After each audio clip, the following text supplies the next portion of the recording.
Saya Desya Ramayanti. Kami akan membahas sebuah isu ekonomi yang sedang ramai diperbincangkan, yaitu larangan impor baju bekas dan upaya pemerintah memberantas thrifting di Indonesia. Topik ini kami angkat karena fenomena thrifting bukan hanya menjadi gaya hidup, tapi juga menyentuh banyak aspek ekonomi, mulai dari perdagangan, industri, tekstil, sampai kebijakan pemerintah. Kami akan membahas isu ini dari dua sisi, yaitu dari teori dan realitasnya, serta bagaimana dampaknya terhadap masyarakat dan ekonomi nasional. Latar belakangnya, akhir-akhir ini pemerintah Indonesia sedang gencar menindak praktik impor pakaian bekas yang masuk ke dalam negeri secara ilegal. Menteri Keuangan Purbaya Yudisadewa menyampaikan bahwa impor pemakaian bekas bisa mengancam industri tekstil nasional yang sedang berusaha bangkit setelah pandemi.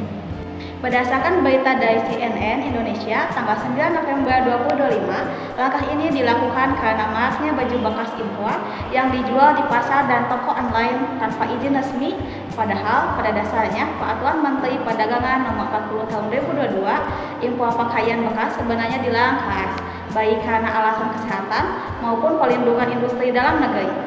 Di sisi lain, tren thrifting di kalangan masyarakat, terutama anak muda, justru semakin meningkat. Mereka membeli pakaian bekas karena harganya murah, modelnya unik, dan dianggap ramah lingkungan. Jadi di sini muncul dilema. Pemerintah ingin melindungi ekonomi nasional, tetapi masyarakat juga ingin tetap menikmati alternatif pakaian yang terjangkau. Pemerintah melalui Permendag Nomor 40 Tahun 2022 melarang impor barang bekas, termasuk pakaian dengan alasan higienitas dan ekonomi. Pelanggaran terhadap aturan ini akan dikenakan sanksi administratif dan pidana, termasuk denda dan pencabutan izin impor. Selain itu, pemerintah bekerja sama dengan Bea Cukai dan Kementerian Perdagangan untuk memperketat pengawasan di pelabuhan serta menghapus penjualan produk thrifting impor di e-commerce. Tujuan utama kebijakan ini adalah melindungi industri tekstil dalam negeri, menjaga lapangan kerja, dan memastikan produk lokal bisa bersaing di pasar domestik. Dampak positifnya, pengusaha tekstil dan UMKM lokal akan punya kesempatan lebih besar untuk berkembang tanpa tersaingi barang bekas impor yang harganya jauh lebih murah. Selain itu, larangan ini juga bisa mendorong kesadaran masyarakat untuk lebih bangga menggunakan produk buatan Indonesia. Namun di sisi lain, kita tidak bisa menutup mata terhadap dampak negatifnya. Banyak pedagang kecil yang selama ini menggantungkan hidup dari bisnis thrifting kini kesulitan karena barang mereka disita atau dilarang dijual. Secara teori, kebijakan ini memang ideal, melindungi industri nasional dan mengatur arus perdagangan.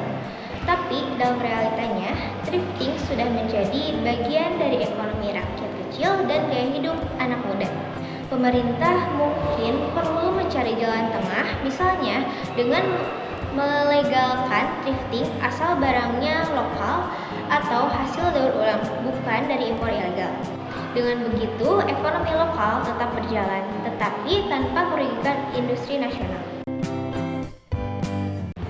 Jadi dari pembahasan tadi dapat kami simpulkan bahwa larangan impor pakaian bekas merupakan kebijakan yang bertujuan baik, yaitu untuk melindungi industri tekstil dan ekonomi nasional. Namun dalam pelaksanaannya masih perlu keseimbangan antara kepentingan pemerintah, pelaku usaha, dan masyarakat. Jika kebijakan terlalu keras, pedagang kecil bisa terdampak. Tapi bila terlalu longgar, industri lokal sulit terlindungi.